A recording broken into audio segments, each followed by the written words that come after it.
Hi, my name is Laurie Delk, and I am a executive and send out cards. And I started it with the company back in August of 2004. I was just going to tell you a little bit about my story and how I got started. So I started in network marketing and multi-level marketing back in 1990. The first company that I only joined so I could buy wholesale and to give to my friends and family. I never knew the term MLM. My mom was in the health field, and so naturally it was a health company that got me started along. So over the years, I worked more and more into finding out about working from home and listening to others who've been successful in the field. I had my first child back in 1987, and I, like many others, had to work through much of her early childhood and many hours to be able to make ends meet. When my husband and I first got married, I was a bookkeeper for Home Depot in Nashville, 1.5 hours away from home, and with our first daughter, I missed all her firsts. And on top of my 40 hours a week, I added on another 15 hours per week just in drive time, so that meant I was gone from my husband and my child for 55 hours a week minimum. When I found out I was pregnant with our second child back in 1994, I decided I did not want to be away from my first child all the rest of her life or miss my second child's life either. As well, my husband and most of his waking hours also. So I gave my notice at work at the end of my pregnancy and became a stay-at-home mom. I promptly gave my 2 weeks notice after my maternity leave and went into full-time working from home status. While my husband was a police officer and he did very well, we needed that second income. And even though for a few years he even worked a second job at the mall doing security, for years I figured, well, while I'm watching my own kids, I might as well watch a few others. So I did that about 14 years until our youngest started kindergarten at our church Christian school. Back when the internet came out, I loved computers. So I decided I was going to learn all I could about the World Wide Web, and I was going to learn about how to get your business out there and help others to do it. So I started to learn how to design websites. I contacted several people I knew and begged them to let me design them a website at no cost to start my profile. Over the years, I designed sites for hundreds of clients, as well as designing postcards, greeting cards, business cards, flyers, and more. I would many times design postcards and flyers for my clients to keep in touch with their clients and patients to get referrals. So then also in the health field, I was given a product and it was said, it's good for you. So just share it with others and then you can earn money. I still had no idea what the term MLM or network marketing was. I was just told, if you like it, share it with others and you'll get a referral fee. So I did that with a few companies that I liked their products, and I even got good enough to get to a 5 figures a month income at one point with one company. Although at the time, all I thought was, it's never going to go away. It can only get better, right? You're going to get more customers and you're going to get new people and things like that.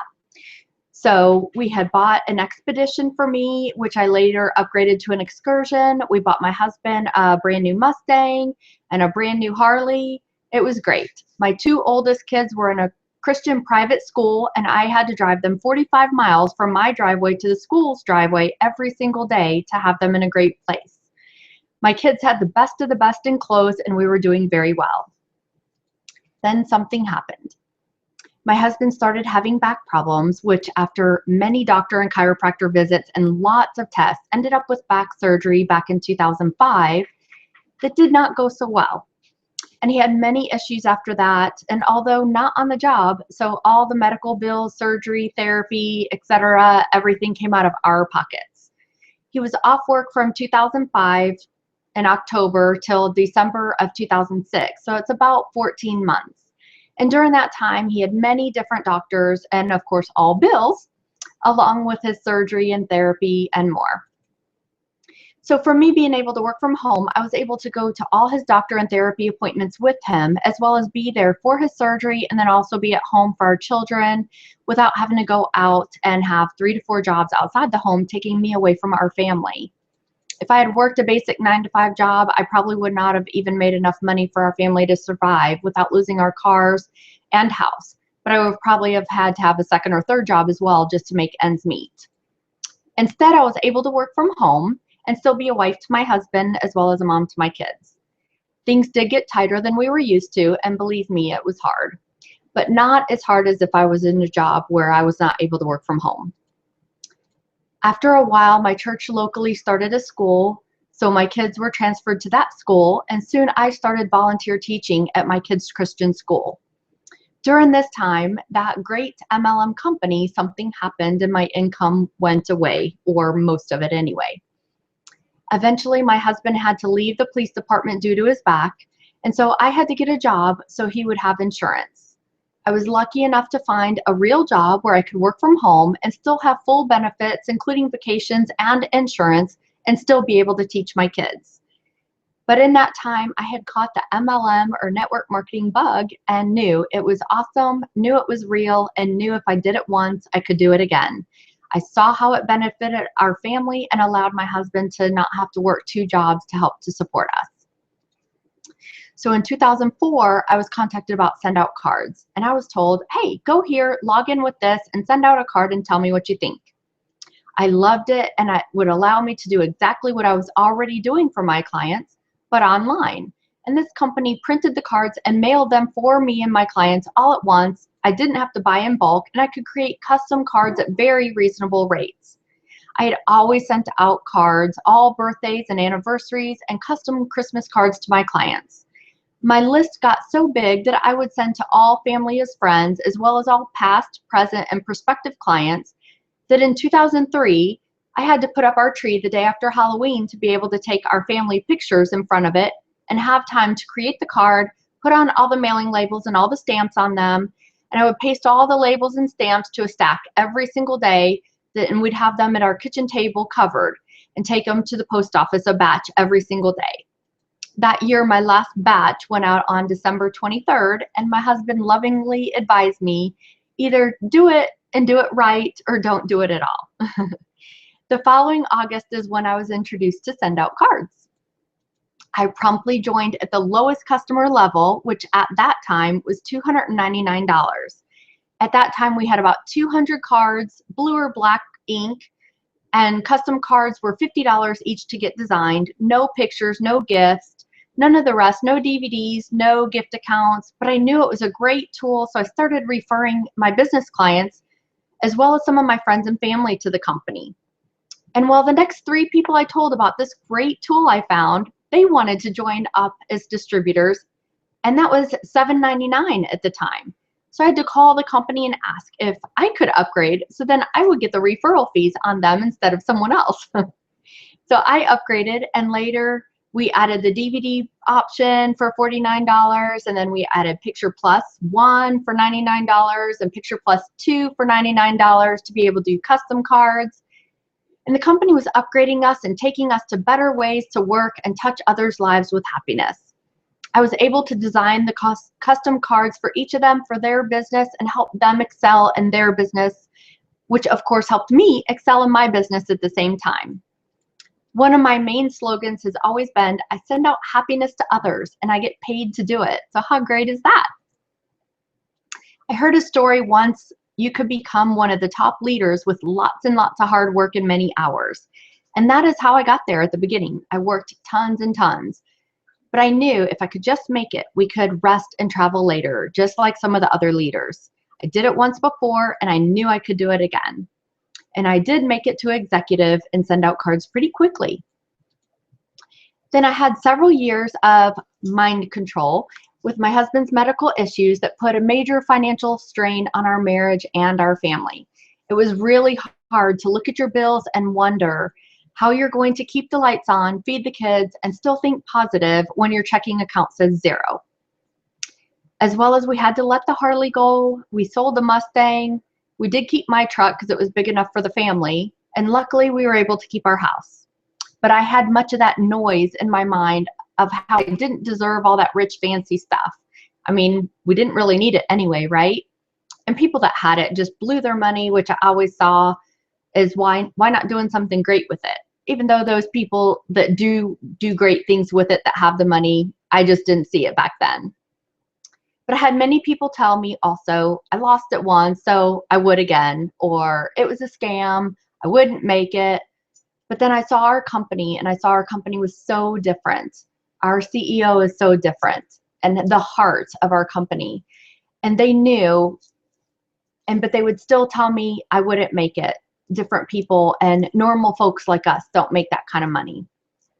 I was raised in a very good family and on the right side of the tracks. I had many blessings. I was born basically with a silver spoon in my mouth. And so I don't have one of those rags to riches stories, but I did learn things on my own as I got older. But I think one of the biggest blessings is having both my parents as entrepreneurs. My dad was a custom home builder, and my mom was a beautician when I was little. And then when I got older, she became a massage therapist and a reflexologist. So both of them owning their businesses and very successful. So I was cut from that cloth of not working for others, but building my dream. Working for someone else was fine, and I would do a good job while I was there while working on my dreams. But I still never thought of making crazy numbers like 100,000 a month. I could see 10,000 a month because I had already hit that. So I knew it was attainable, and I knew I could do it again if I worked hard enough and if I was honest and good enough to deserve it. But I still always had that biblical term of the love of money is the root of all evil. Anyone ever hear that before? And so I had thought that if I wanted to be rich, then I was not thinking right. And so I kept that at my thought. I wanted to at least live in a decent area, drive a decent car, and put decent food in my kids' mouths. And that, in my mind, was proper.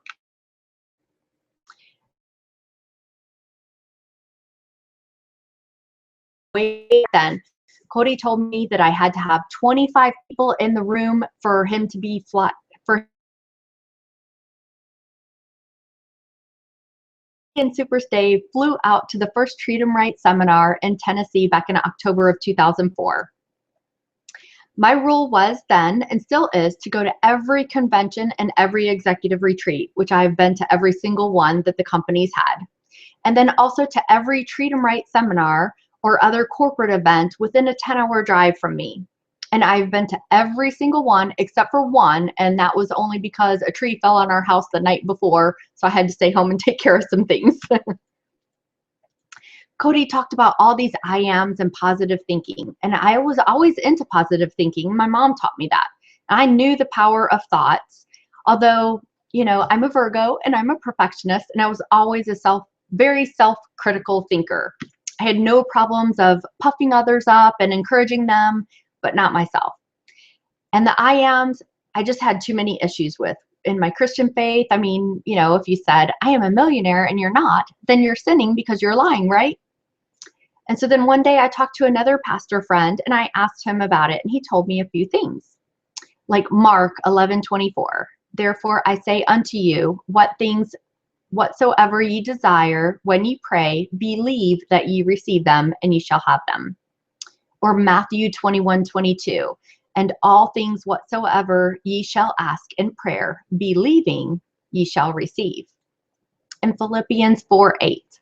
Finally, brethren, whatsoever things are true, whatsoever things are honest, whatsoever things are just, whatsoever things are pure, whatsoever things are lovely, and whatsoever things are of good rapport, if there be any virtue, and if there be any praise, think on these things.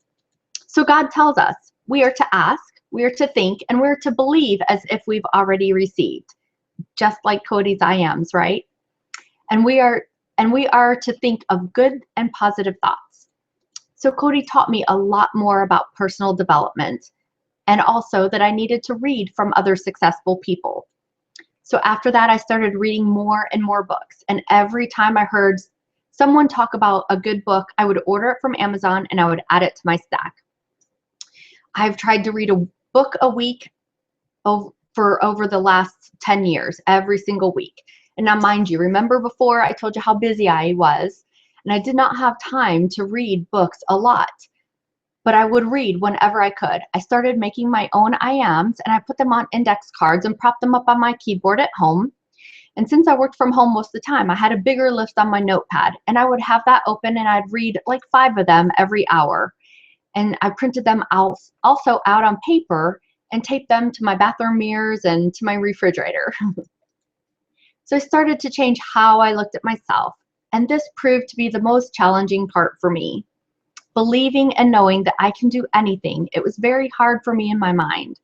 Cody would always tell me, and other leaders would always tell me. I had many leaders cross-line as well as on my team, and my mom and my kids. Even one of my youngest would always say, when are you going to get to be at senior executive? When are we going to get that coach bus?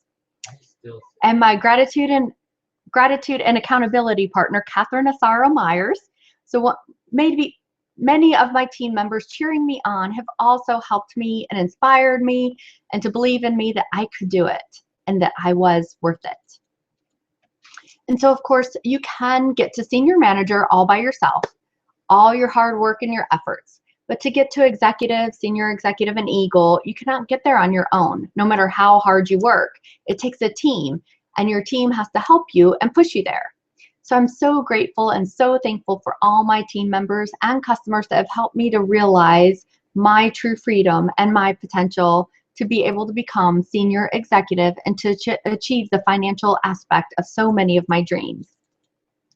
One of the best things that I love about our company is that it is not in competition with any other company out there. Our company is a tool to help anyone in any type of business to create more referrals and more clients. I've seen so many businesses use our system as a tool to help excel their business and seen them to get 20, 40, 60, 80% better results through even just 1 year just by using our system. Cody always says, what you send out, you get back tenfold. It did not happen right away for me, and I was not always one of the names and the tops of the charts, but I was consistent, and I worked my business daily, even if I only had 5 minutes that day. I did something in my business every single day. I had sent out prospecting cards and cards showing gratitude to others every day, and it's paid off over the years. And just like Cody told me it would for the last 10 years. I'm so happy and so thankful and so grateful to Cody Bateman and Send Out Cards and all these amazing friends I have found in the last 10 years that have come into my life. And so I have a few little tips of some things that I wrote down of what you can do to get here or to any level of success that you want. So mentors, align with those who are where you wish to be. One of my favorite quotes is success leaves clues.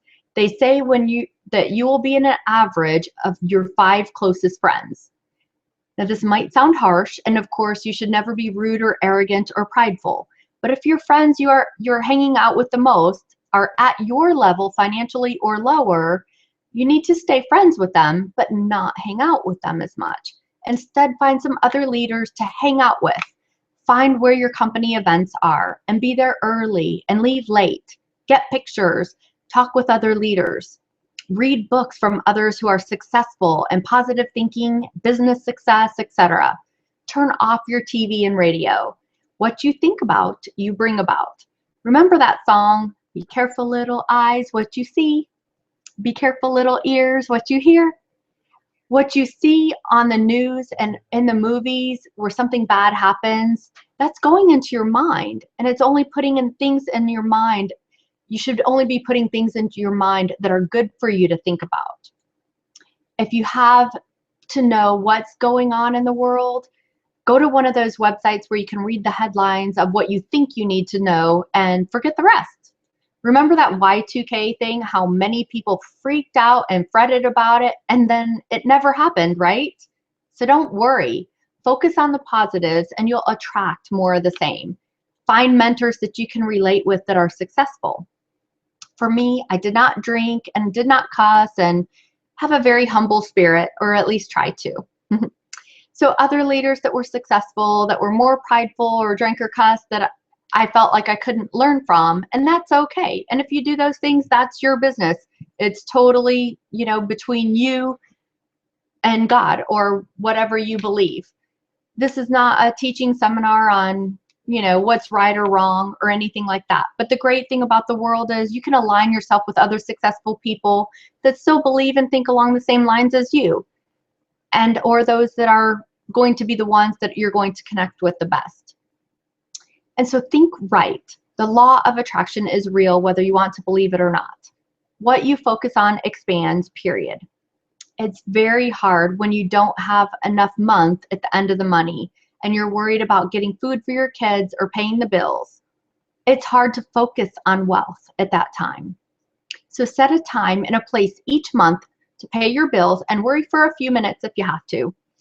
But do that just that one time or twice a month or whatever, and that's it. The rest of the month, you need to read and think positive. If your mind goes to a negative thought, replace it. Stay focused on your I ams and say them with passion and try to feel them. Ask advice from others who are successful. Who would you get financial advice from? Someone that's broke or broker than you? Same thing. You can be friends with them, but don't ask their advice, and limit your time spent with them. Spend your time reading and focusing on prosperous things and prosperous people. And then believe in yourself. When you were a toddler and learning to walk, when you fell down, did you cry and say, "Oh, this isn't fair. Why does this always happen to me? I know it's because I was born on this side of the tracks, or because I'm white, or I'm black, or I'm brown, or I'm a girl, or I'm a boy, or what?" Or did you say, "I'm going to walk. I'm going to walk. I'm going to get back up and I'm going to walk again. And I am walking." And what did you do pretty soon? You walked, right? So get back to that type of faith from that toddler and get back and believe in yourself, that belief that you had then, and just get up and do it. And so fear. I had others, even my husband at times, who would say, "This isn't real money. It's going to go away. You had to work hard for a living." He was a policeman. He would see everything in the black and white. Fear of judgment, criticism, ridicule ate away a lot of times at my core and made me doubt my own worth. But I knew there was more, and I knew I had a dream. And I knew that if I worked hard enough to get it for a little bit, then I had more of a dream. My husband supported me. He would always allow me to do it. And as I saw more success, he even started to enjoy taking the trips I won and spending the money that I earned. He even started to dream with me, and I loved it. One of my I ams is that I would build my business with him, and I would see other leaders and couples doing it, and so much in love that I dreamed and visualized that. And I saw it starting come into effect for a while, and I loved it. Back in 2010, we were able to start traveling as a family to all my meetings. That was one of my I am statements, is that I am traveling the country to all my send out cards, different meetings and events with my entire family, while turning those business events into vacations for our family as well. Unfortunately, God called him home early, but I still know that he's looking over me and supporting me from up there above. But you have to believe you can do it. She believed she could do it, and she did it. The Bible says you must believe. What the mind can believe, the person can achieve. Today, I am happy, healthy, wealthy, financially independent, and free. I am living the life that I've always dreamed of. My kids and I are getting to travel and do what we want, when we want, and with who we want to do it with. I love my life and the time freedom that I now have. Whatever your current place is, know that you have the power to change it. Sometimes it takes time, but you do have that power. I would love to connect with you and help you achieve your life's dreams and purpose. It is my life's passion to help others achieve the happiness and success that they want and deserve in their life. Please connect with me. Talk to you soon. Thank you so much for listening. Laurie Delk.